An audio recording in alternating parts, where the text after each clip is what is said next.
My name is Randy Howell, and you're listening to the Faith and Fishing Podcast.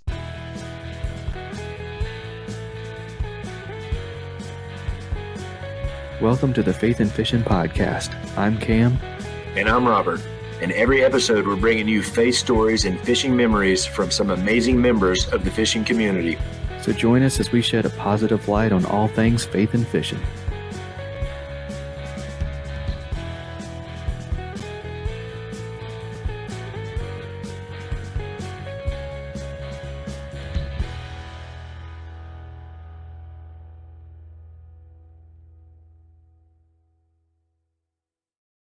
Hey y'all, welcome back to the Faith and Fishing Podcast. I'm Cam, and for the moment I am flying solo, and Robert may be able to join us a little bit later, but we have a really fun episode for you this week. But before we get started, just a couple housekeeping things. One, I just want to just say thank you for listening. Whoever's listening out there, we appreciate you, whether it's the first time you've ever listened to us or whether you've heard every episode.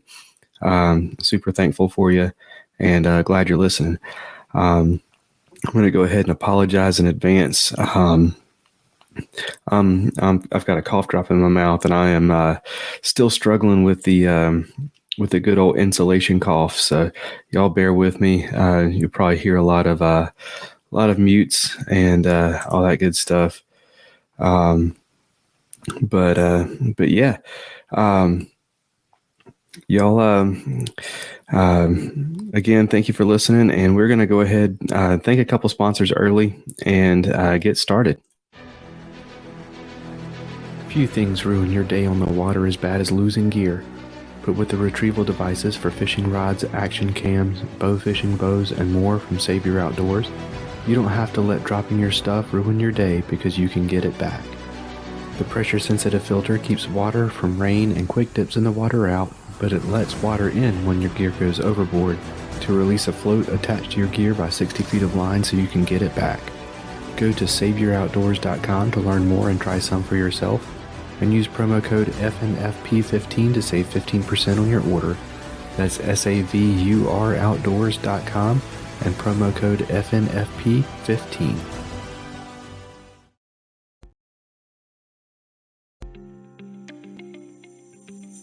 A huge selection and crazy fast shipping is already enough to turn heads as an online tackle shop, but Omnia Fishing sets themselves apart with their ambassador program. With Omnia, you can send in fishing reports for your local lakes that recommend baits, structure, tactics, and gear. And when another angler takes your advice and purchases something from your report, you get credit for it to spend at Omnia. The best part means that with Omnia Fishing, you can shop by lake and purchase baits and gear that are proven to work where you're fishing. To get started, go to OmniaFishing.com and use promo code FNF15 to save 15% on your first order.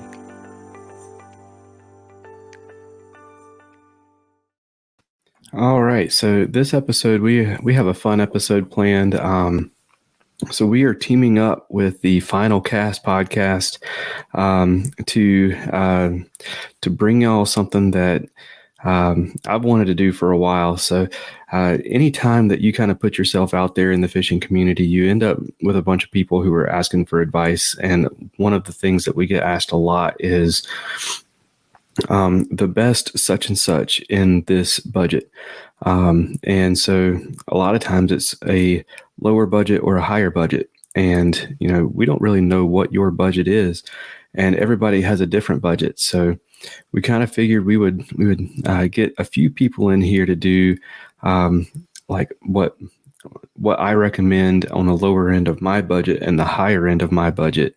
And so forth. So we have a few different categories here, and we are going to bring in Matt and Brad from the Final Cast. Both of y'all have been on the show before. Welcome back. What's up? How's it going, y'all? What's crazy, I'll just say, whenever we're doing the show, when Brad comes in, he's always muted. But when we're on this show, he's not muted right off the bat. It makes no sense. It's stupid, and I don't understand technology anymore. I don't either. And my degree's in computer engineering, so don't feel bad. Oh, right, living life, man. How are you doing? Yeah, man. So if anyone who is listening has not heard your podcast, has not heard your episodes on this podcast, kind of introduce yourselves and tell us who you are. You want me to go first? Sure. Yeah. Brad, let's start with you. All right. I am the co-host of the Final Cast on Paddle and Fin Podcast Network. I don't suggest listening to it. I'm just joking. You guys should listen to it. I'm from Dayton, Ohio. Love fishing for smallmouth bass and love talking gear with Matt every Tuesday. I'm Matt Souders. I'm also, unfortunately, from the Dayton, Ohio area. And the co-host for Final Cast on the Paddle and Fin Fishing Network. I agree with my co-host. Don't listen to it. It sucks. Just kidding. No, I mean, I started being a co-host a year and some change ago. Over a year. Yeah, something like that. Brad knows better than I do. It kind of all runs there for me. But yeah, man, I love talking gear. Our show's primarily focused around products in the kayak fishing community or the fishing and even now the hunting community. But yeah, we love talking about gear, loving trying new stuff, and love answering questions to all our viewers who reach out and ask pretty much the same questions they're asking you, Cam. Absolutely. So y'all know a lot more about gear than I do, or at least you have used a lot more gear than I have. So I am excited to see what your answers are to these questions, and I will try not to roll my eyes too hard whenever you start geeking out over Shimano. Well, Matt was like a really good addition to our show just because like he's the JDM lord as people say in our group chat, but yeah, he uses all the high end stuff and he's gotten me to use some of it, and yeah, it's been fun. Now bro only wants to use that stuff. Once you use it, it's just like no going back. You're like, yeah, I know, man. There's a reason I haven't tried it, and I don't want to open Pandora's box because you can't close it once it's open, and I need to be able to stay within the budget that I'm already at. Yep. But there's ways around that, and I'm sure we'll talk about it. Absolutely. Yes, we will. All right, well, let's go ahead and let's dive into it. So the first category I've got is rods. I'll start with rods, and we can kind of work our way around, and we'll start with somebody else next time. So for me, in the rod and reel combination, the rod is the most important part to me. My budget for rods is a little bit higher than my budget for reels. For the lower end at $129.95, I am saying the Cashin Element series. It's one of their newer series. It was made for the kind of that entry level or that entry budget level. But I mean, they are light as a feather, have the cork handles, which is something that Cashin has never really been known for. They've always had the carbon fiber grips and they've got a whole bunch of different ones. They've got even an inshore series for the Element series. But I mean, it's they've got the multi-purpose. They've got your Ned rig rod. They've got all these different ones. And I mean, the only parts of any of Cashin's rods that were made outside of the United States is the line guides and the reel seats, because they're Fuji. So everything else, the carbon fiber was made in the U.S. The epoxy, I mean, that's what Matt Cashin does. That's his degree and everything is epoxies and carbon fiber, and even the little, I don't even remember what they're called, the little jig thing that they roll they roll the rod on and then pull that little metal rod out. Even that thing is made in the U.S. So, really awesome product, but I will say compared to their other series, the line guides are a little bit bigger, and it's not as much carbon fiber like in the handles and such. So, and on the higher end, at $219.95, I've got the Cashin Icon rods. I have not used their John Cruz series yet, which is like $20 more expensive than their Icons. So if I end up trying that one and liking it better, I'll say so. But for now, the Icon sits up there. It's got those carbon fiber grips. It's got the micro line guides, a lot more of the line guides. Still light as a feather, and it's got the instead of the painted, it's not painted. It's got the raw carbon fiber feel, and I really like that. If they can take the beating that I put a rod through, it's a solid rod, and to have the sensitivity that they have and not be like. I'm not terrified that I'm going to break it every time I go out. Like, it's absolutely worth it to me. So that is where Brad knows all about that. I break so many rods.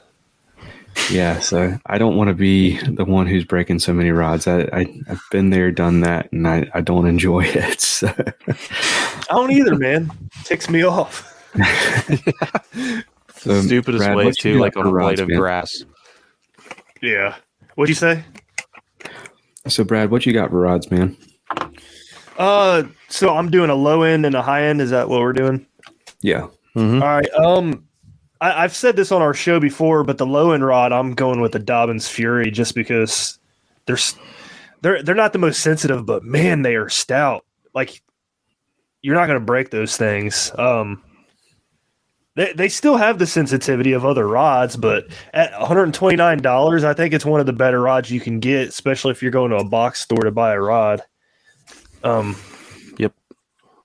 I don't know. I have like that trust in that rod that I don't in the rods I have now, just because like the rods I have now, they're so sensitive, like the tips break and stuff if you hit them the wrong way. But like if I had all Dobyns Fury rods, I have faith that none of those would break in the situations my other rods break in. Yeah, I can definitely see that. I mean, Dobyns makes a fantastic. I didn't pick it because I knew you were going to, but I mean, they make a great rod. It's for the money, it's hard to beat it. If Cashin didn't have the Element series, the Fury would be the next choice for me. The Fury is what I had before I started switching over to Cashin. So. Yeah. There's nobody that sells Cashin around here. I've never even seen or held one, so I can't really say. Vance sells them out in Lebanon. They sell the oh Lord, the Icons. Okay. I don't know if they sell the entry level ones. I've used the Cashin Icons. I like them. They're great rods. Especially they're kind of that middle of the end price point where you can get a super nice rod and not spend like super tons of money on them. So yeah, those are awesome. I want to try their entries though, because I mean, Cashin's a fantastic company. So I'm sure those rods are great, especially at that price point. Yeah. Brad, did you say what your high option? No, my high end option, I'm going to go with the Douglas X Matrix rod. I love those rods, but like I said, the tips break easy. I was pulling my boat through some riffles one time, and thing just like tapped my leg. Matt saw the whole thing. It didn't do anything crazy. It tapped my leg. The tip just broke off. I was like, "Are you serious? That shouldn't happen." Dude, and then like that happened. I watched it hit a piece of grass and the tip broke. Like, I love the X Matrix rods, but they are so brittle, sensitive. super sensitive, but they're brittle. Yeah, like I think you said that the last episode we did, Matt. You said the whole blank is good. It's just the tip, the very beginning tip of the rod. Yeah, and I don't get it. I haven't had the same bad luck you have. I haven't broken a rod yet. have any wood, so let's pretend this table's wood. But I haven't broken one yet. But yeah, I mean, those tips are, the whole link is sensitive, really all the way down to the reel seat. It's super sensitive, but I don't know if the tips are just extra thin. I don't know. The tapers are really, like, it gets really thin there at the top. Yeah, I mean, it tapers down to big time. It's even on the medium heavy casting rods that tapers down to like a medium light spinning. Yeah. They're super narrow at the top, but you're sacrificing durability for stability or for stability. They kind of remind me of like the higher end St. Croix rods in that sense that they feel like broomsticks. You know what I mean? Kind of. Yeah. Especially if you get an extra fast, that just feels like a nice sturdy rod. Oh, for sure. Yeah, I agree. But I think what is that made of? Like a carbon composite something or another, and that ranges composite blank. Yeah, and then it ranges. Depending on what length and what model you get, it goes from 289 all the way up to 369 or something like that. But I haven't gotten anything above my 7'4" rod with them. But my favorite rod from them is probably the 724F casting rod. That thing is amazing. All right. Yeah, I never stopped talking about that rod, which is we just roll right into me, I guess. So I have two for top ends. I knew Brad would say the X Matrix, but if you're going to get one rod and spend a little bit more money, the 724F casting rod, it's the way to go. It's a medium B that can super light stuff, and it can also throw up to, I think it's 1.25 ounces.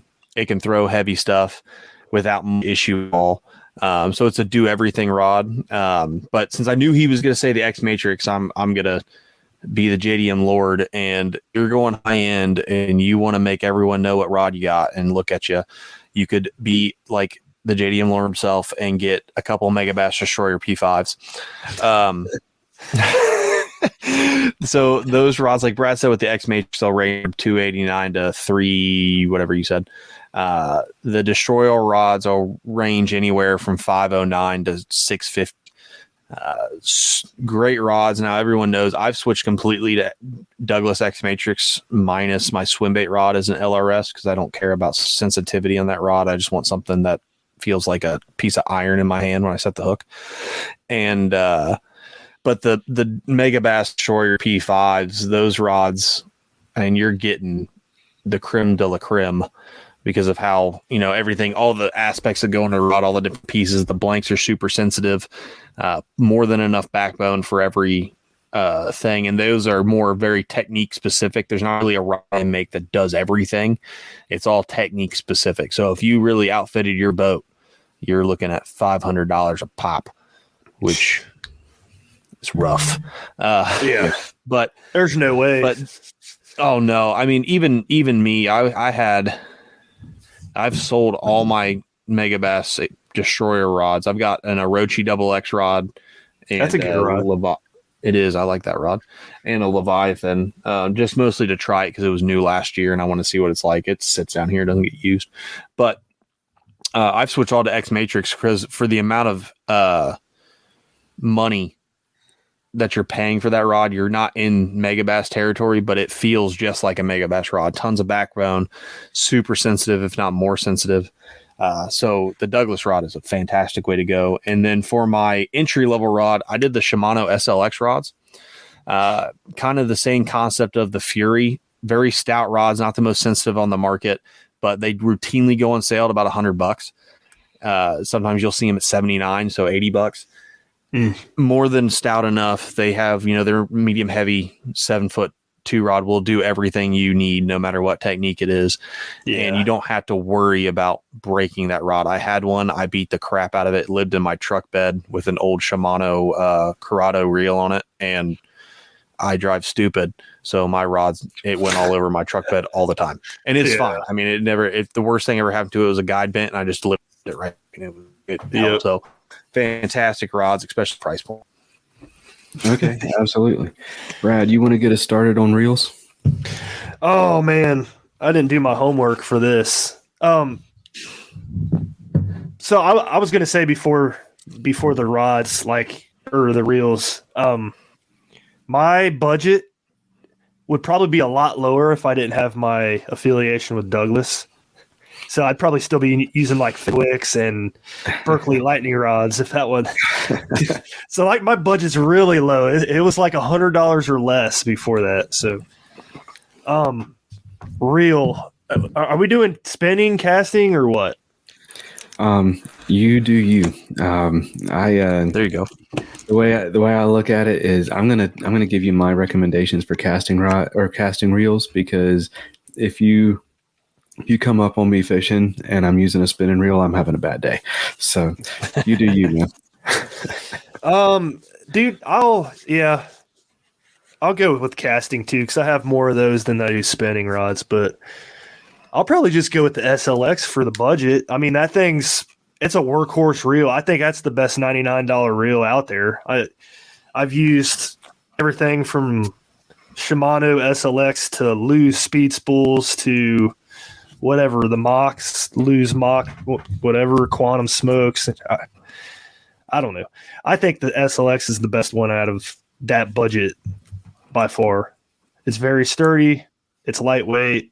Feels good in your hand. It's real small profile.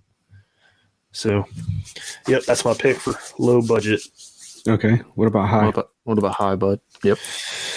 Oh, man. Metanium. You already know what it's going to say. You already know what it's going to be. So when I first got my Metanium in the mail, like I got the box and it was sitting here. I picked it up. I was afraid at first. I was like, did this guy forget to put the reel inside the box? That's how light this thing is. Like it felt like a piece of cardboard. That's it. I was sitting there like holding it. There's no way. I opened it and I was like, holy crap, this thing's light. But that thing also casts so far. Like we talked about this last week, actually. Like I switched from a heavy bait to a lighter bait and barely slung that lighter bait, and it just almost about backlashed on me. But yeah, that reel's awesome. I didn't pay full price for the one I bought, so I guess we can spill the beans on that if we want to. I don't know. I don't want to give the plug away. So I bought my Metanium MGL for like $220 on eBay. And for those that are wondering, what is it normally? $450? Yeah, something like that. $449. Yeah. Yeah. I went with the MGL spool too on that one, just because lighter weight, you can cast those things even further.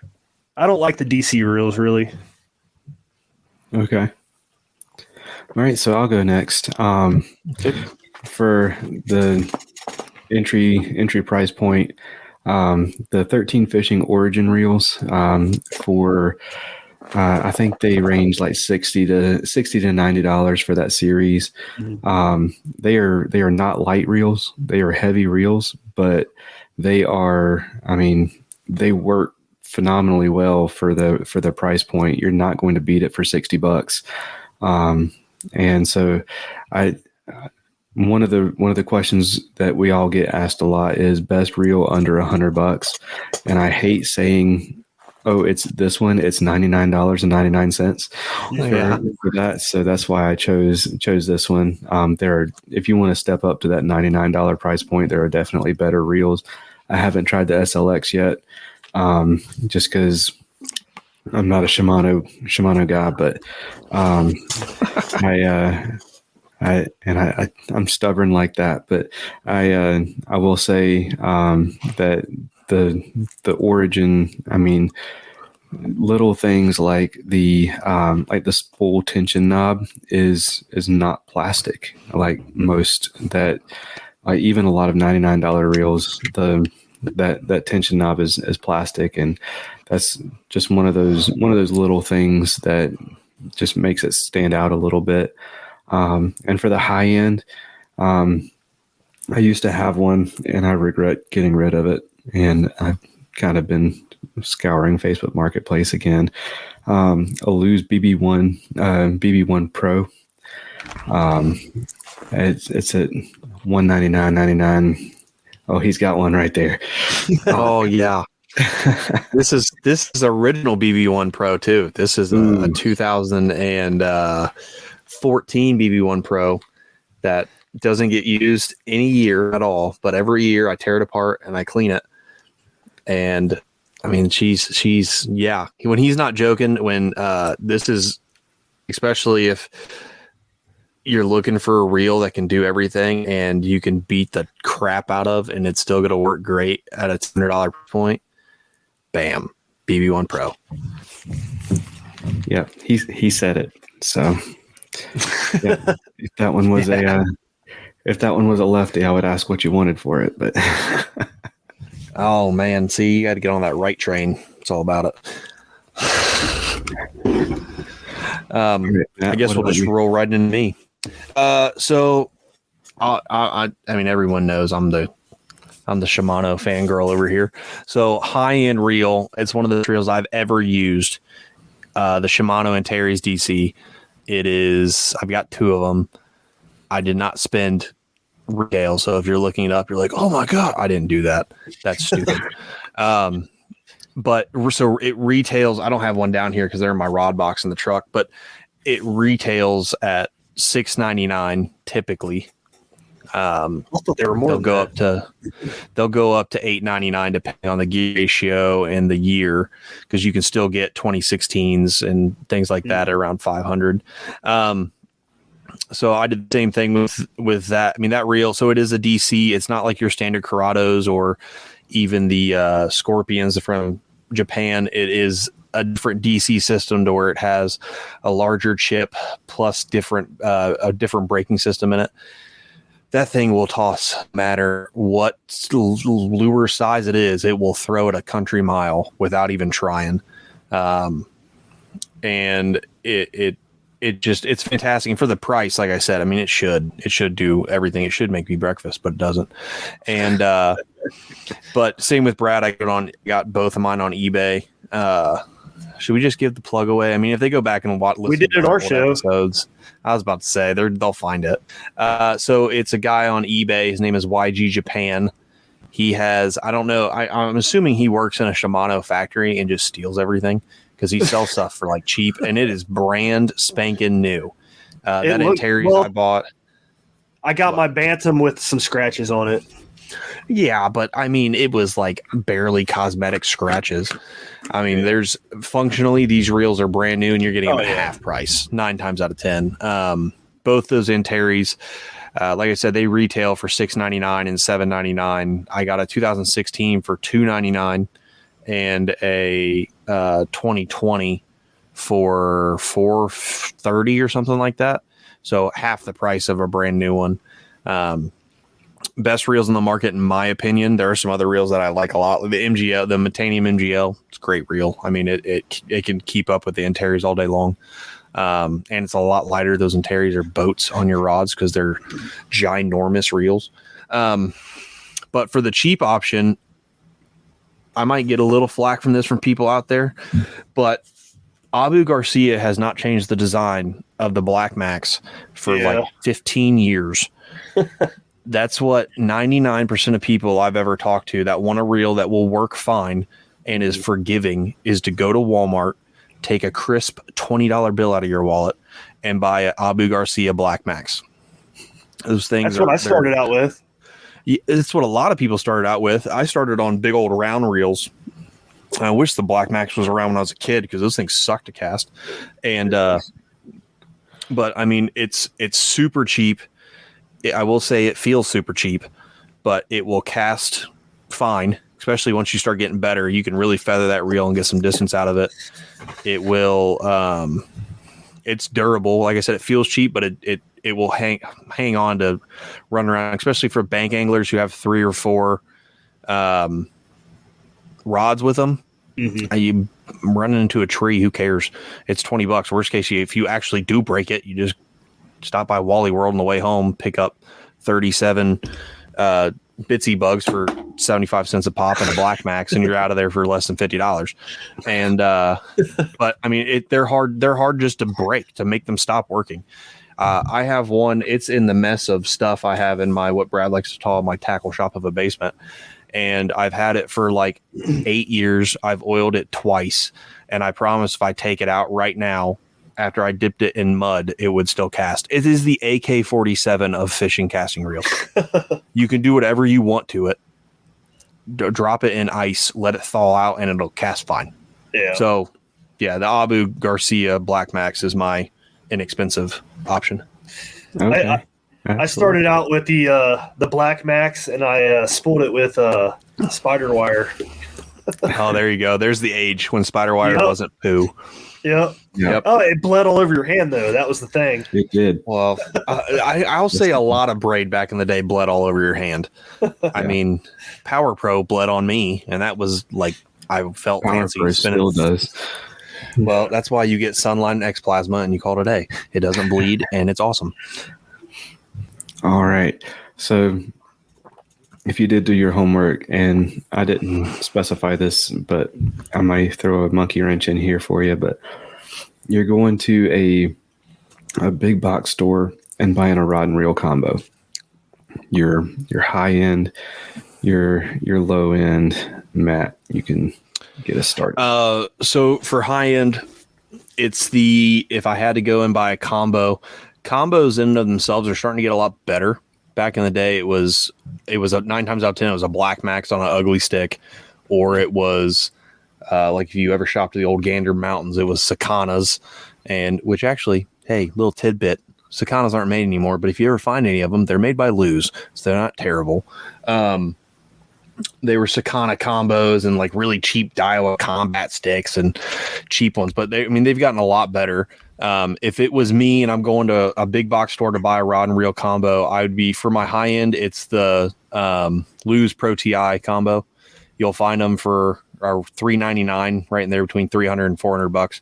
That is a Luz Pro TI reel, which is their top dog reel that you can get, plus a Pro TI rod, which is based off the Speed Stick rods, not the TPs, but the next step up.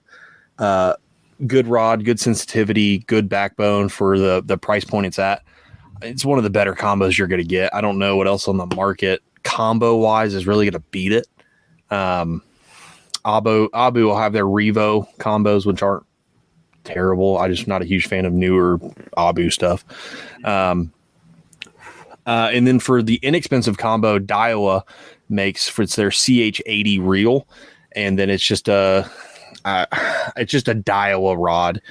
I think you'll find them around for $100, $110 for what it is. The CH80 reel is not a bad reel, but it's perfect to get you into it, or even drop down a little bit more and get a ugly stick what's the carbon?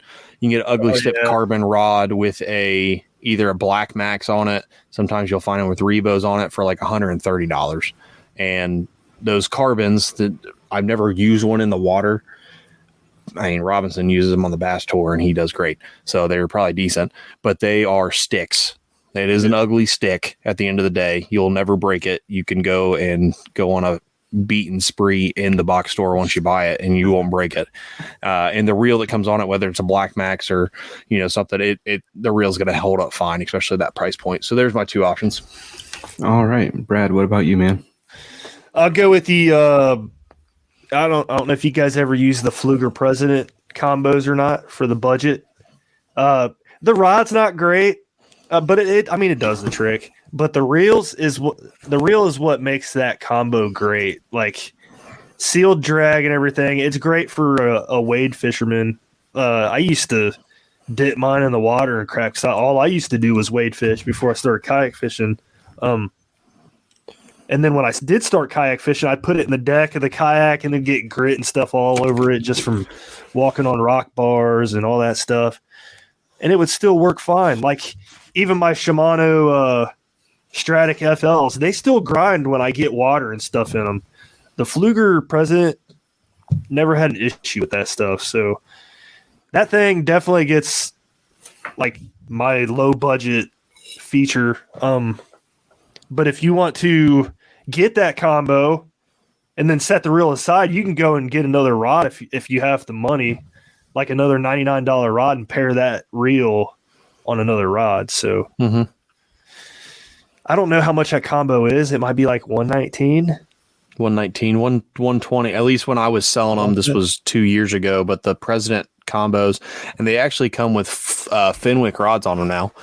So yeah, a little bit better rod. You can get that combo for like 120 to 130 bucks. What rod? What Fenwick rod? It's the HMG. Yes, they're HMGs. That's a good rod. That's what I used to fish with. Yep, and you can find them for 100. You can find them on sale for like 100 to 110, but typically they'll go between 100 and 103 or so. That's the combo. I didn't know that you can just use like that. That'll work. That's if you use that combo, you don't necessarily need to up your combo because the HMG rods not super sensitive, but they're sensitive enough to do some lighter stuff on the bottom. But that reel, I mean, Brad's not wrong. I got Hanfords and Stratix. I've used Stellas, and for whatever reason, the President just it's like the Zebco 33 of our generation of growing up. You beat the crap out of it. It never grinds. I have one again. That's probably next to Black Max somewhere in here. I've never oiled that thing, and it works great. So I've got one that I use for all my finesse stuff. So 10 ball bearings, man. That thing's really smooth for the price. And if you just want the reel by itself, it's like $69. Yeah, can't beat it. My high end budget combo would probably be the Tatula SVS or something. Is that what it's called? It's SV, the Tatula SV combo. Yeah, you'll be hard pressed to find those combos anymore, and I'm not sure why. For whatever reason, because I had them when I worked at Gander when I ran the fishing department. We had them. They didn't sell super often, but you're not wrong, man. It's a great combo. I think it was $199. Yeah, and you got an SV team reel, which the Daiwa SV reels is. If you're buying Daiwa in the United States, that's where you have to start to get it. In my opinion, I'm a Shimano fangirl, but I've been using a Daiwa Zillion SVTWG for like 3 weeks, and I freaking love it. But to get good US Daiwa, you're really starting at the SVs, the Tatulas, and it's a good combo for $199. It's a good combo. Oh yeah, and what I like about that the most is the rod. That thing, it feels nice for one. I think, if I remember right, I think mine had cork on the handle, but probably it felt amazing. And I think I bought that rod for like $120, casting rod. But yeah, the rod's awesome. I really loved it. It felt really nice and sturdy, a lot of backbone. The reel, the Tula reel, I mean, everybody raves about those all the time. So yeah, I used to. They're good. I've come to find out here lately that they've just got a few too many moving parts to make them last a long time. So did you take it apart? I have not taken it apart yet. Shimano. No. Here's the thing. I'm cool with Daiwa, and I've said this. Here's that rabbit hole I told you I'm going to go down. I love Daiwa. Japan Daiwa. Japanese JDM Daiwas are amazing. They're just as good as Shimano. I'm pretty sure the same dude putting the Shimano Bantam together is putting the Zillion together right next to him. And they're awesome. It's just for whatever reason, Daiwa cannot figure out how to make a really good reel in the United States. Daiwa's selection in the US is, for whatever reason, in my opinion, sorry everyone out there who uses it, it's poo-poo. And that's just how it goes. I'm sorry. But I mean, if you, like Brad said, you start at the Tatulas, especially the SVs, they're not bad. They're good reels, especially the Pro. Is there a Shimano? Yeah, it is. Shimano superior, but they make some good ones. Chitwood, if you're listening to this, shut up. Daiwa sucks. No, he agrees with you. He likes that JDM stuff. Yeah, I know. He's the other JDM lord. That's why us and Dark Horse mesh so well. Until me and Josh start talking about Daiwa and Shimano. They were getting heated. They were getting heated at the expo. Him and Matt were going back and forth about Daiwa and Shimano. It's kind of funny. That's awesome. So I hate to do this, but for me, my combos, they're each exclusive to the store that they're at, and they're both different stores. So for the low end at Dick's Sporting Goods, they have the 13 Fishing Origin FT combo, which is that Origin reel that I was talking about on a Fate rod. Is that the green one or the black one? The new ones are black, but the old ones were green. Okay. Yeah. It's $99 for that combo. And I mean, it's a solid combo. It's like an 8 1-to-1 reel. And I mean, it is a heavy combo. But if you're somebody who really likes that softer rod like 13 makes, I mean, that for whatever price point they're at now, I think they're at like $80 for the Fate Black or whatever it is. It's a decent rod. I mean, I don't like the EVA foam, but it's a decent rod. And then for the high end, like in my opinion, if you want high end stuff, don't go get a combo. Yeah. But yeah, I agree. Like for me, whenever I'm talking about combos, I'm talking about somebody who wants to go get everything they want in one package, but they're not looking for really, really nice stuff. So the Bass Pro Shops Carbon Light 2.0s, they are not like perfect in any means, but I will say the rods they feel really good.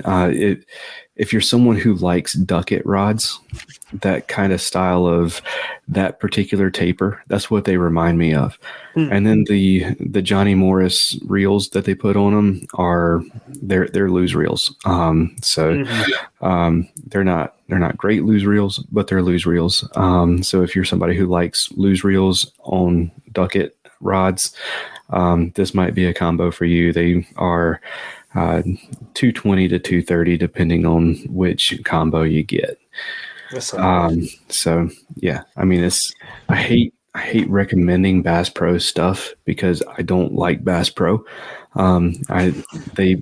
Ever since they bought Cabela's, all of Cabela's stuff has been garbage, and they have replaced all of the stuff that Cabela's made that was actually really good, like their arachnid reels, which were Daiwa Tatulas, and made it all Bass Pro stuff, which is not high quality stuff. But it's not the last time I'm going to be saying Bass Pro in this episode. So Bass Pro, enjoy it while you got it. I agree with you on the Fate rod because I used to have one. Those things, like at a medium heavy, that thing didn't feel like a medium heavy. It's a very forgiving rod. Yeah. Yeah. Fun fact with those carbon rods, reason why people tend to like them and they feel like something they know. So those carbon rods are made by Luz. They're technically made by Doyo, who makes Luz, Abu, Fluger, because they own Fluger now too. But the carbons are made right after Speed Sticks. So it's a Speed Stick that has Johnny Morris's name on it. It's about all it is. So that's why people tend to, they're not terrible rods. But yeah, I agree. Bass Pro ruined Cabela's. Long live Cabela's. Yeah. All right. So sunglasses. I will start us off, and I will preach this till the cows come home. If you want a cheap pair of sunglasses, go to Walmart, go to the fishing section, and Yum makes polarized sunglasses, 100% polarized sunglasses for $4.74. You will not beat them. I mean, they are like go and get you 6 pairs, and you still won't break $30. And I mean, for that price point, they're ridiculous. I those are my work glasses because I don't want to wear my nice glasses whenever I work maintenance, and I've already broken 2 pairs getting out of the golf cart and hit my head on the bar. So like you. For $4.74, I don't mind wearing them to work and knowing that they probably will not last a full year. But yeah, I mean, for $4.74, you cannot beat those Young glasses. On the high end, Nines Optics have some great sunglasses, and they start at a reasonable price. The Mike Iaconelli series, I think they start at $69. And then, but those are for the ones that have the, I forget what they call them, but the plastic composite lens. And then they have the glass lens that the glass lens start, I think at 159, 160, something like that. And they are fantastic, durable. I've had mine for quite a while. Thank you, Atolus. And they have their 9 layers. That's how they get their name. And one thing I really like about them, not only do they have the hydrophobic coating, but they also have an oleophobic coating, which is, for those of you who aren't good with root words, that means that fats and oils do not stick to them. So fingerprints wipe away super easy. Yeah, they're phenomenal sunglasses, and at a decent price point. There are definitely higher ones out there, and I'm not at a point where I can fork that much out for them. So yeah. Who wants to go next, Matt? Yeah, I'll go. So for low end, I agree with you 100%. Yum, Abu, Luz, I'm pretty sure they're all made by the same people. They're like $5.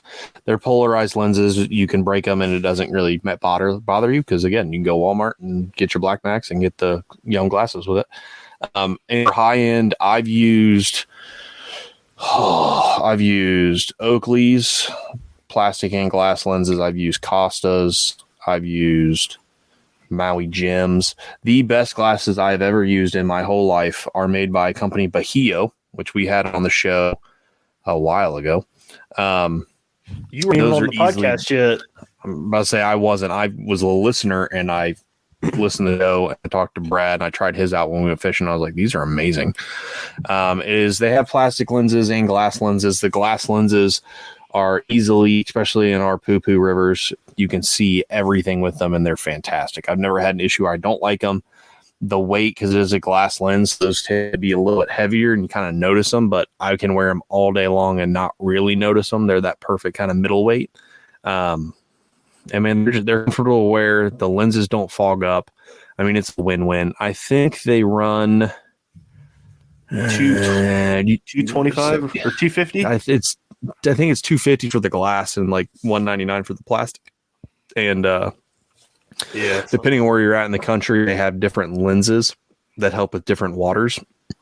Like I have the pink magenta lenses; those are freshwater stained water, and I can see everything. It's awesome.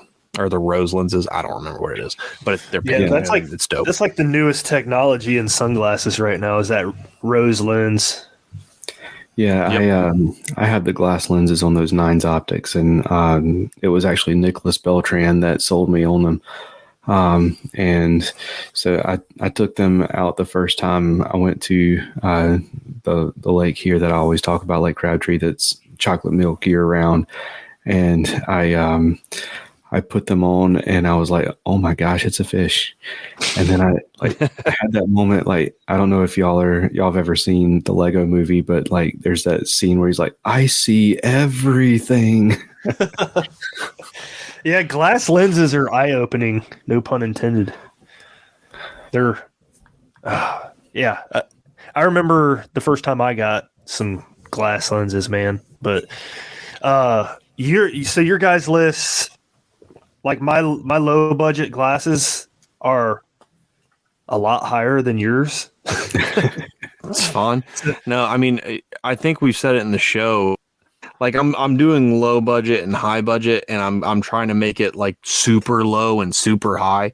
But me and Brad have talked about it. Like there's certain aspects of your fishing, like your life vest, your sunglasses. Those are all tools. Yep. So even your low end, like I think I know what you're gonna say, but I'm not gonna say it. I'm gonna let you do it. But it's a tool. So getting the Yum glasses, why they work fine. There are better options for a little bit more money. And it's something, I mean, you wear your glasses every time you go out, unless you're fishing at night like a weirdo. Mm-hmm. So, I mean, So, Matt, you do not know this brand. This is a brand I owned probably 4 years ago. We got some through Paddle and Fin. Coyote sunglasses. They got a series called the Bobs, and they float. They're polarized, they float, and they're just made of plastic. The plastic lenses, too, but those things were great sunglasses for like a couple years that I used them. I don't even remember what happened to them. They might have broke somehow. I don't know. But I just thought that was the coolest thing ever. Like floating sunglasses. Never heard of that before. I got some of those, and yeah, they were just great. And I think they were like $50, something like that. So you're kind of, you're still getting the polarized feature, and then on top of that you got the peace of mind that if you do drop them in the water, you're gonna be able to get them back, unlike Matt Robertson, where he drops his in the water and then strips down to his underwear and goes to get his. So there's my low budget. That was funny, but there's my low budget. My high budget is gonna be my Bahio nippers. What I really like about those is just the clarity of the lens. Like the first time I put it on and went outside, it's almost like you were looking through like reading glasses, crystal clear. And it's funny because my mom was like looking for glasses of her own, and I let her put mine on, and she was like, I didn't say anything to her. I didn't tell her how much they were or anything. She put them on. She's like, oh my gosh, these are crystal clear. I was like, yeah, those are awesome. She's like, I want some. Where do I buy them? How much are they? I said, you can buy them online for $250. And she was like, what? I ain't buying those. I was like, well, when you're into fishing like me, you kind of want to splurge on stuff like that because it helps you, look for logs and rocks. And I don't really like sight fishing for fish, so I don't really do that. But yeah, those things. So I had a pair of Costa white tips before that, glass lens. My Bahios blow Costa out of the water. Like, it's not even close. And like, there's like a $50 price range there. I think the white tips were $199 or something like that. But yeah, like 180 to 210, like in there somewhere. Yeah, I mean the white tips were great glasses, but the Bahios, man, there's just something about them. Like they have like the latest technology on the market right now, and they just blow cost away. And the guy that started Bahio, this is a cool little, fun little fact. He used to be the VP of Costa marketing before he started Bahio. So once they sold over to like the bigger conglomerate over in France or whatever, I don't know who owns them. He ventured off and started his own sunglass company. So I thought that was cool. And it's all based here in Florida, and they their lenses are made from recycled trash from the ocean. So I thought that was cool. Awesome. Well, since you have owned like 400 of them, Brad, let's let you start the kayak section. High end and low end kayak. Oh man, I don't even know where to start for this. I can tell you, for me, I started at, when I say high end or low end, I'm not saying, this is just me, I'm not saying the Walmart special. I started at like a lower end kayak or fishing kayak that you can buy and not have to replace 6 months down the road because you hit a rock and it split in two and you almost died. So yeah, that's what I did. I'm just trying to think back because I don't want to mention the two crappy ones I started out with because they're not even worth it. Like, No, I agree. after being in kayak fishing for 10 years now, it's just like I know what to tell people to go for, and I know what to tell people to stay away from. So if you're going to buy a budget kayak, I'm going to suggest starting off with like a Crescent light tackle or something, or even like a Bonafide RS 117. I mean, you can do both. Like those two kayaks, you can do river fishing, you can do lake fishing. You can put motors on them. You can put bow mount motors on them. You can put the stern mount. I don't know. They're versatile kayaks, and they don't break the bank like some of these higher end kayaks do. But I can go on and talk about this question, so I don't know how much detail you want to go into, but yeah. Like a Crescent light tackle would be your pick then. Something Yeah, that or a Bonafide RS 117. All right. What about high end? Hobie PA. Probably no surprise, but I just think that's the best big boat on the market, man. I mean, it's probably not suitable for rivers, but if you're a lake guy and you don't mind spending the money, Hobie PA, I think that's the way to go. That thing's comfortable, man. It's big, has a ton of space. It's pretty stable. I'm not even a Hobie guy, so I mean, I owned a Hobie for like 4 months. So that's my unbiased opinion. And we don't even sell Hobies at the shop, so there you go. All right. What about you, Matt? So budget entry level kayak, I said the Bonafide RS 117, mostly because I have a lot of experience in that boat. For the money, they start brand new. You get them at $10.99. You can stern mount it, bow mount it. I had a Bonafide. I had a Motor Guide XI3 on the front of my RS. I had about 47 bajillion lures in it, and boxes and everything you think of. I think at one point I've taken 10 rods out with me, and you can ask Brad. I had that thing on Dale Hollow and was fine. Spot lock was on. I had 10 rods with me. I could stand up in it all day long, super stable. And at $10.99, it's really hard to beat because you can do rivers with it. You can do lakes with it. You can put whatever motor accessory you want on it. It's Bonafide, so the stability's there. Doesn't paddle terribly either. And then for the big boat, I don't disagree for your high budget. If you get the money, WPA is going to be hard to beat. I personally, it's not that I dislike the PAs, but they are a behemoth of a boat. Like you're getting that, and you'll take it if you ever go to the river with it one time, especially like one spot me and Brad go down. It's like I know you've done it. Well, you didn't do it with a PA. Yeah, I thought you did it with a. Oh, I thought you did it with a. Yeah, I river fished out of the PA for a while in the wintertime. I didn't know you were in a PA. I thought you were in something else. But there's one spot me and Brad go to, and it's like a 40-foot steep incline down to the river. Getting it down is easy. If you had to pull that PA back up, you would want to die. So I did that in that spot, and it probably sucked. Ask Chris Yelk about it. He was with me. It sucked. I had to do my boat and his boat. That sounds stupid.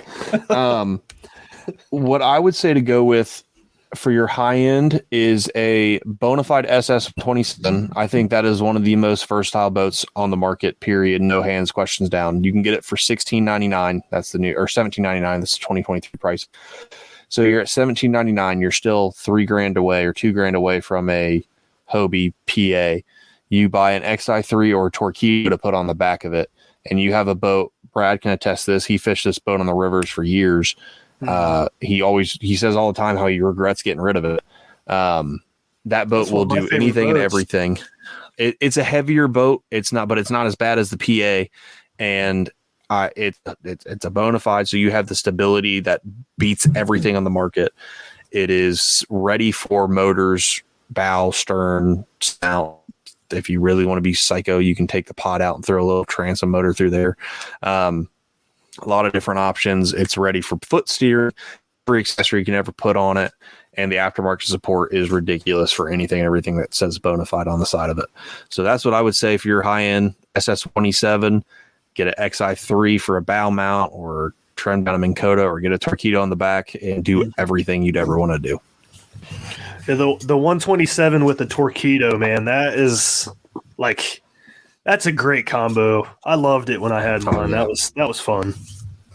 All right. So for me, I have never been in a what I would consider a high budget kayak. So I do not have one to recommend to you because I'm not going to recommend something to you that I have not experienced myself. So for me, the what I would recommend as the budget kayak is the one I'm in now, which is the Perception Pescador Pro, the 12-foot version. It's $1,000.99 right now. It was nowhere near that whenever I bought it. Mm-hmm. Thank you, economy. But it's got the lawn chair type seat. It paddles great. If I were a little bit less like Will Smith says in Men in Black, less soggy around the midsection, I could probably stand up in it. But I'm not there. Not there, not yet at least. But it's not. It's got the same kind of bow shape as the or not bow shape, hull shape as the Shoaly that rounded out kind of. So it's not the tri-hull type thing like a Bonafide, but so it's got a lot of secondary stability.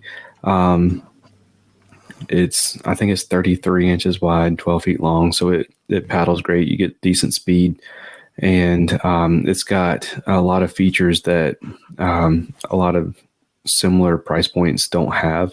Like it's got the recessed area for your transducer, and with the threaded inserts, it's got the replaceable skid plate on the keel. So the only thing I really wish it had was internal storage or a little bit more in terms of that, but that, and like being big enough to do like horizontal rod storage and stuff. But but I mean, for the price point, it's definitely not going to be the best option out there. It just happened to be the one that I got a hold of that had the certain features that I was looking for.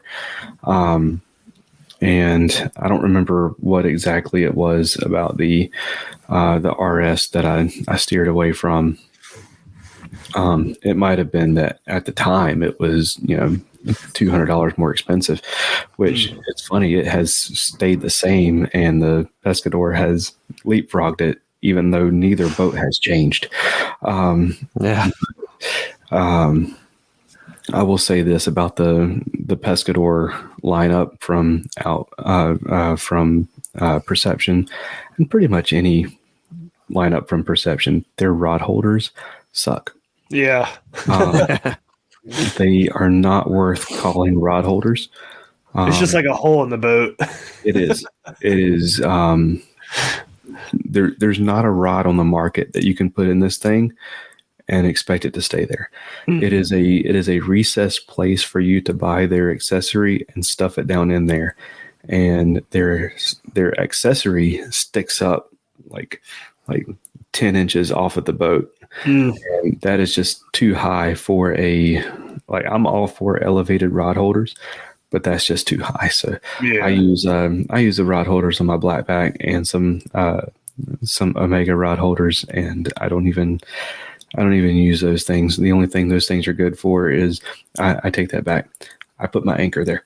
So that tells you how wide those things are. But so yeah, that's my pick for kayak, because like Matt said, I'm not going to suggest the one that I started out with, because whenever I cut the bow mount or the bow hatch, I cut the hole with a pocket knife.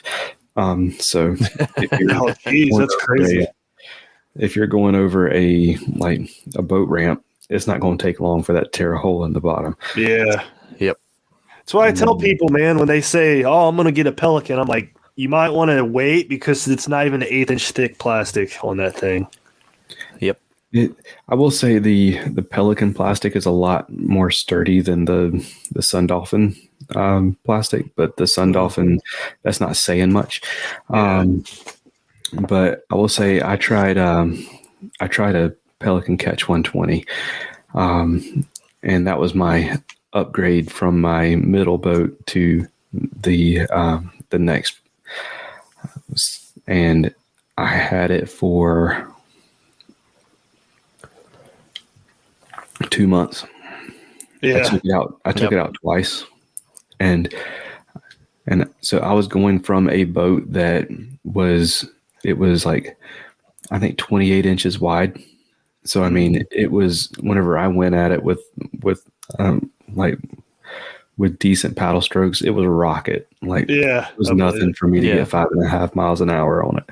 Like, it was a rocket. And going to the Pelican Catch 120, I quickly learned that being able to stand up was not near as important to me as being able to get to my spot to fish before sunset whenever I started at sunrise.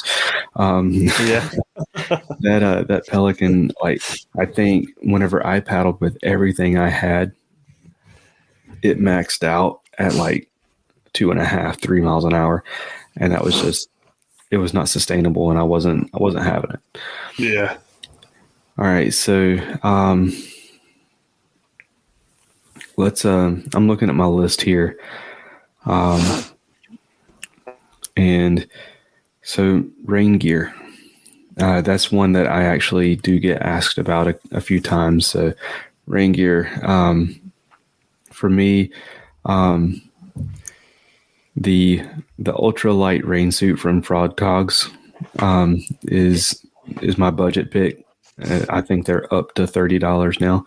You can find them cheaper at Walmart. And then high end, I use Bass Pro HPR bibs. They're like $140, $150, depending on what size you wear. And so that's pretty much, like, that's all I need. That and a rain jacket, or I mean, for me, like, the Frog Togs are like, they're going to keep you dry, unless you're like me and you sweat like crazy. It's just, you will be soaking wet. It just won't be rainwater, because it's like a sauna suit. It's like made of PVC. So, what about you, Matt? So rain gear, high end, I use Simms bibs and a Simms rain jacket. I got them when I worked in an outdoor store, so I did not pay retail because it is very expensive. I think the bibs go for like $2.99, and then the rain jacket goes for like $1.99. I've had those in torrential downpours. I remember the first time I used them, I was at Dale Hollow 2 years ago. It rained for like ever, and I was dry underneath with that rain jacket on and then those bibs on. I didn't get cold. The worst thing, and Brad will test this, I hate being cold. It ticks me off. You get cold easy, too. Like 60 degrees is too cold. Like today, it was 59 degrees when I woke up this morning. I put a jacket on before I went to work. Amazing. And I wore a jacket until it hit like 70. I hate being cold. And so I hate the rain. Like, even on a hot day, it has to be blazing for me to be out in the rain because I just get chilly. So when I put those on, I feel no wet, no cold, nothing. It's great for a windbreak. So if it's a super windy day, I'll wear them as well. And then for the inexpensive option, I put Huck. Huck makes a rain suit to where it's a top and a bottom. It kind of comes like the Frog Togs, a little bit more. I think they're $60. But I mean, I have those as a backup pair, and I've used those out in torrential downpours, and they don't break the wind as well, but they keep you dry, which is all at the end of the day what really matters, being dry. And those are great, and they're inexpensive at $60 for a better quality. The Frog Togs aren't bad. I've got a pair of the pants floating around somewhere that I use when I'm right before season that I use to go scout for deer and stuff, walking through crap. And when I go out in the morning, it's super dewy. I don't get wet. So those are nice. And like you said, you can get those. You can find them at Walmart. I was there 2 days ago and I saw one sell for like $15 for a top and bottom. So, Brad, what about you? I've never owned any rain gear, so I can't really say. I'm a weirdo, though. Like, Matt will attest to this. If it's 55 degrees or higher and it's raining, I enjoy it. I love getting wet. It's gross. I don't know why. I'm a true Yankee, dude. I love being cold, man. It's awesome. Like our weather this past week's been awesome. But yeah, when it's like, especially the springtime, if you get that nice warm rain and it's like 55 degrees, I'm like, oh yeah, it's about to go down. I love it. Gross. It's just disgusting. It don't bother me, man. All right. All right, let's do electronics. So, Matt, you want to start us off with electronics? Yeah. So for this is hard. So it depends. If I'm on a lake, I use, and this is like, oh no, I broke my camera. Whatever. If I'm on a lake, I use the Humminbird. I have a Humminbird 10-inch Mega Side, Mega Down Gen 3 that I use to see everything. But if I'm on a river, I use a Garmin 73 SV, a little bit smaller screen. Hey, I fixed it. I didn't really, but it's the same thing. I use a Garmin 73 SV for my high-end stuff. And then for the low end, I've used it before. Brad's actually getting ready. We use it shortly, but the Deeper from Deeper, I think you can get it for like $100. It's their little bobber style down imaging. When I got it originally, I was a bank fisherman because on my boat I had Garmins and all that stuff. But bank, I tied it to a heavy rod and I just zinged it out there where I was fishing, and you slowly reel it back and it pairs to your phone, and you can see everything on the bottom as it's coming back. So really inexpensive option. They make arms that you can put inside of kayaks. You can put it on side of little John boats, and it acts as a basic down imaging, and it's not bad. Is it as detailed as some of your higher end stuff? No, but it will do exactly what it needs to do. Yes. So good option. Greg Blanchard actually did a video on YouTube about that thing, and he was using it in like 40 feet of water catching fish. I thought that was cool. Yep. Oh, for sure. Awesome. Brad, man, what about you? Low end, I'm gonna go like I always suggest, like if you don't want to spend the money, man, go on Marketplace on Facebook and find a used unit. You can find good Humminbird Helix 5 units for $150 or $200, whatever, or you can just buy a new one for like $250 or $299. I can't remember. Low budget, that would be my pick. High budget, definitely going with Garmin 73 SV or the 93 SV. It don't matter. That unit is amazing. Like I've also, like, along with all the millions of kayaks I've had in my years kayak fishing, I've also had a bunch of different electronics, and the Garmin is the one I always go back to just because it's loaded with features. You get the lake maps for free. The side imaging's great. The down imaging's great. So that's my pick. Okay. So for me, I don't have any personal experience with it, but I have a bunch of friends who use the Deeper. I have seen them use it, and I have fished beside them and like had them tell me what they saw versus what I was looking at on mine. And like Matt says, it seems like it's a really solid option for $100.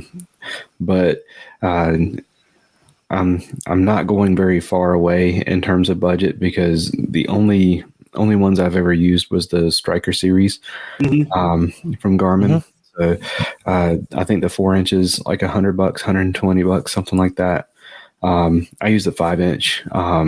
And I mean, I fish a lot of really skinny water and fish a lot of water that I know really well. So I don't tend to use it as much as the only time I really feel like I'm at a disadvantage is on a new lake. Mm-hmm. And where I feel like having something like side imaging would help a lot. But for the most part, I mean, the Striker series, it gets you the 2D sonar and the down imaging, which are the two things that I think helps a lot in terms of finding structure. But the main thing, it tells me what the temperature of the water is. It tells me how deep it is. It tells me what kind of bottom it is, and that's the main thing that I'm looking for with my electronics. Same here. Yep. And I think what most people fail to realize is if you're using side imaging, you have to be moving in order for it to work correctly. So if you're just sitting on top of a spot, it's not going to be working. What I always suggest is turning it on when you're going to your spot and looking. So if you do come across like a brush pile or something, you can stop and mark it and then fish it later if you want. See, that is something that I did not know, and that is good to know. Yeah. All right. So we're going to end it with this one. And I am interested to hear what y'all say on this one. Motors. Matt, go for it. All right. So inexpensive. I'm going to have 3 different levels here. Super inexpensive, getting you on the water, a little bit of DIY, go out and buy a Minn Kota transom motor for like $120, get a 30-pound thrust, launch it on the side of your kayak with a 2x4, and it'll get you moving. So there's that option. Second option is what I'm currently using, which is the Newport NK180. That is a 24-volt system, stern-mounted motor. It mounts directly to my kayak. Well, has it on his Crescent Shoaly. It mounts directly to the back. 24-volt system. I use a lithium-ion battery with that. With the whole kit and caboodle, if you're buying it all, you're looking at $999 for the motor and then about $800 for the battery. And then the next option, which is it's hard to beat. I've been in a boat. I haven't used it extensively. Brad's used a lot more than me. The Torqeedo, probably the 1103. That's your top of the high end when it comes to motors. The XI3, I've used it. Brad's used it. I'm not a huge fan of it. It has a mind of its own and likes to run you into stuff. So I don't love it. I've got one sitting here in my basement that I'm probably going to sell for anybody out there in the Dayton area. Hit me up. But the Torqeedo 1103 is probably the cream of the crop when it comes to batteries. A lot of power, good, decent battery life, and the whole system, Brad, correct me if I'm wrong, but battery and motor weighs 14 pounds. Yeah, 16, I think, somewhere around there. I think it's 14 to 16 pounds, but for a motor and battery, that is super light, especially in kayak fishing. So, yeah. Okay, Brad. So I think the main argument here is let's just throw out the XI3 because I hate that thing. It didn't really fish it didn't fit my style of fishing. What's up? Poop. It's poop. I don't know. That thing. I had so many issues with my XI3. I won't get into it, but thing drove me nuts. So I think the real argument here is like the Newport versus the Torqeedo, and I know we could probably do a whole show on this, but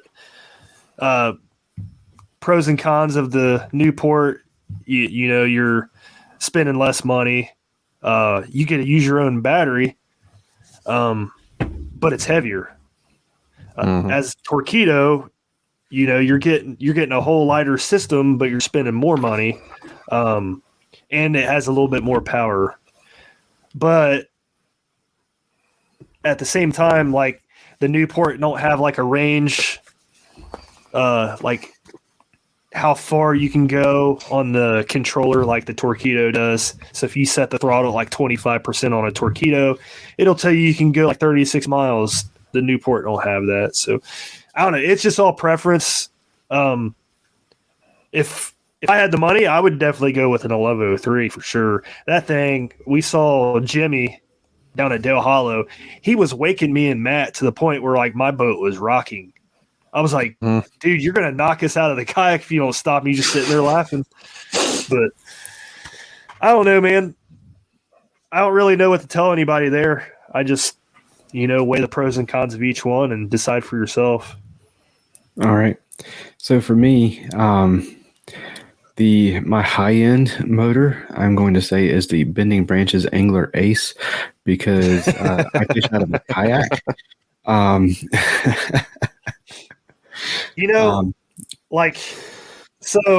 know a lot of people say, "Oh, the purist, you're not a real kayaker." I'm like, you're right. I'm not a kayaker. I'm a fisherman. I don't care about the kayak. Yeah. I do, but Yeah. I'm becoming more and more of a purist the more I get into it. And it's mainly just because I can't afford anything other than a paddle kayak. Yeah. But yeah, I just figured I'd throw in a couple paddles, since that's what I use to propel myself. And That's a good Bending paddle. Branches Angler Ace, they start at $225, and it's a bulletproof, just absolute beast of a paddle, which is what I was looking for. Mhm. And on the low end, it's still a $175 paddle, because in my opinion, you don't skip on your paddle. I mean, it's if you're going to be paddling all day, you want a light paddle.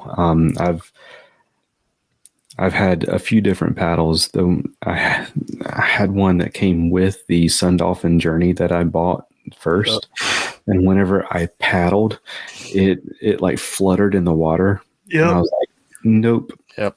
That's not gonna last. But the Aquabound Stingray Hybrid is a great paddle for $175. It's super, super, super light. And it's I ended up, the only reason I sold mine was because I got that Pelican and it wasn't long enough for a boat that wide. Mhm. So I sold that one, got another one, and then ended up with the Bending Branches after I got this Perception. But yeah, those are some good options for paddles. Main thing, keep it durable, keep it light. And for me, that Bending Branches Angler Ace is the perfect paddle for how I fish. So Yeah. I believe Bending Branches owns Aquabound too. Oh, really? Yep. Yeah. I did not know that. Yep. That is interesting. Yep. All right. Well, we are going to thank a few sponsors. I did not hold true to doing that in the middle, but let's thank a couple, and then we'll get ready to close it out.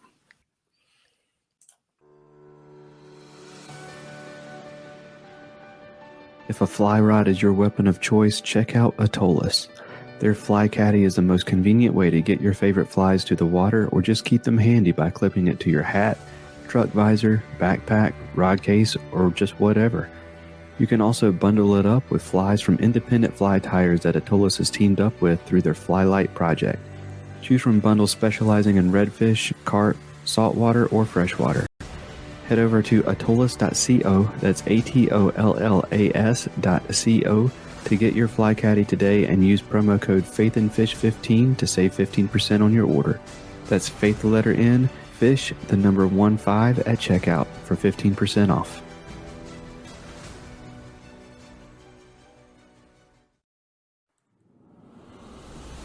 Get Outdoors Pedal and Paddle is one of the largest canoe, kayak, and cycling retailers in the Southeast, with a huge selection of kayaks, canoes, bikes, and all the accessories needed to experience paddling and cycling comfortably and safely. Get Outdoors helps to expand and educate the paddling community through their free demos held on local lakes in the Greensboro, North Carolina area, and through in-store clinics and on-the-water courses and demos. And we'll even get your new boat rigged up for kayak fishing for you. Stop by the shop in Greensboro, North Carolina, or check out shopgetoutdoors.com to be wowed by their selection.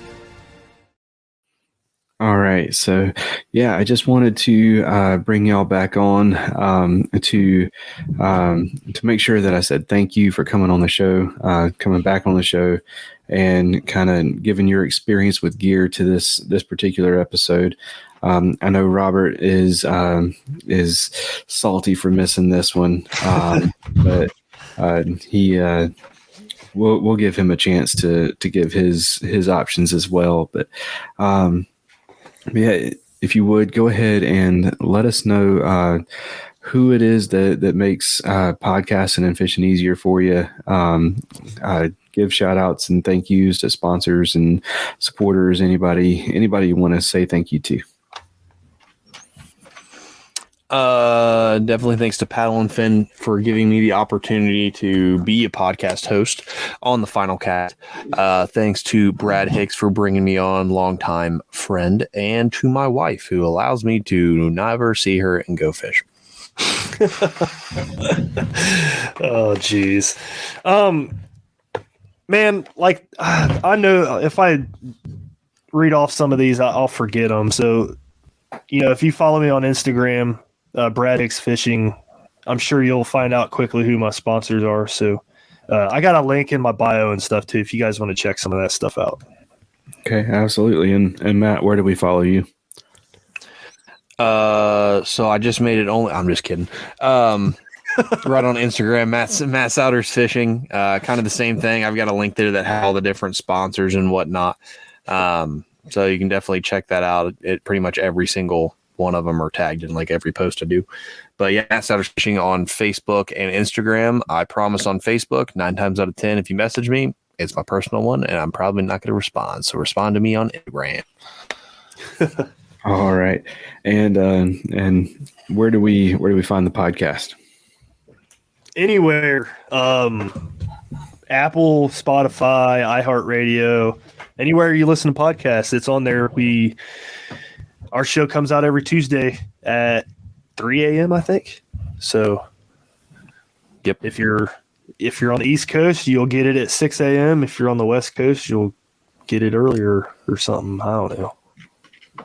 I don't know how that works, actually. Whatever. All right. And I will say, if you're looking for their podcast, look for Paddle and Fin.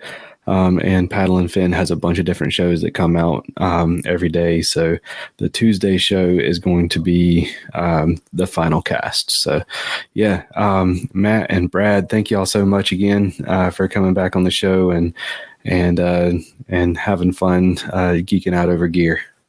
Yeah, man, it was fun. Oh, yeah, man, loved it. Awesome.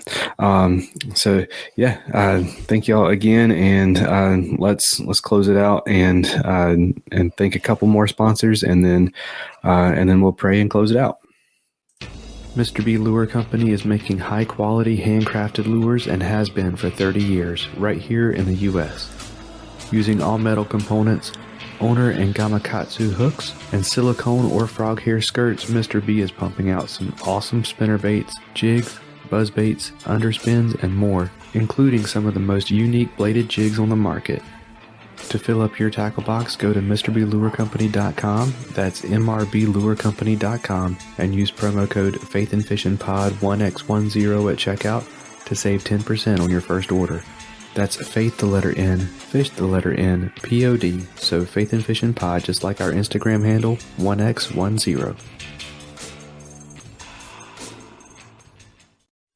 If finesse fishing is your comfort zone, something you want to learn better this year, or just something you like to tie on as a Hail Mary pass, Jade's Jigs has everything you need and more, and it's all eco-friendly and lead-free. With an awesome selection of baits and colors, they've got a variety of techniques covered for you. Finesse jigs, underspins, Nico weights, Ned rigs, and more are all waiting for you at jadesjigs.com. And while you're there, use promo code FNF10 for 10% off your purchase. That's jadesjigs.com and promo code FNF10 for 10% off. Another huge thank you to Matt and Brad for coming on the show and sharing their opinions on gear at different budget points. I will leave all of their links in the show notes so that you can check out what all they have going on. And I'll definitely leave links to Paddle and Fin also so that you can check out their podcast. And so, yeah, we are going to go ahead and we'll pray and close it out. God, thank you so much for everyone who is listening to this show right now. Thank you for the fish that you have created for us to go out and have this obsession with and chase and hunt for. And thank you for Matt and Brad. Thank you for what they are doing in the fishing community. Thank you for what they mean to so many. And thank you for the difference that they're making in people's lives.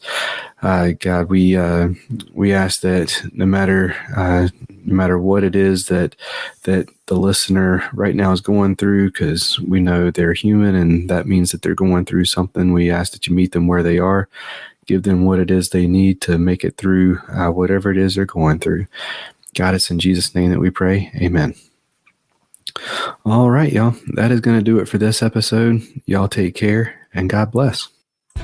Thank you for listening to the Faith and Fishing podcast. Faith and Fishing is produced and hosted by Cam Steele and Robert Randolph and is sponsored by Savior Outdoors, Jay's Jigs, Get Outdoors Pedal and Paddle, Mr. B Lure Company, Atollas, and Omnia Fishing. Don't forget to join the Facebook community, follow us on Instagram, and subscribe, rate, and review us on whatever app you're listening on. That's going to do it for this episode. Y'all take care, and God bless.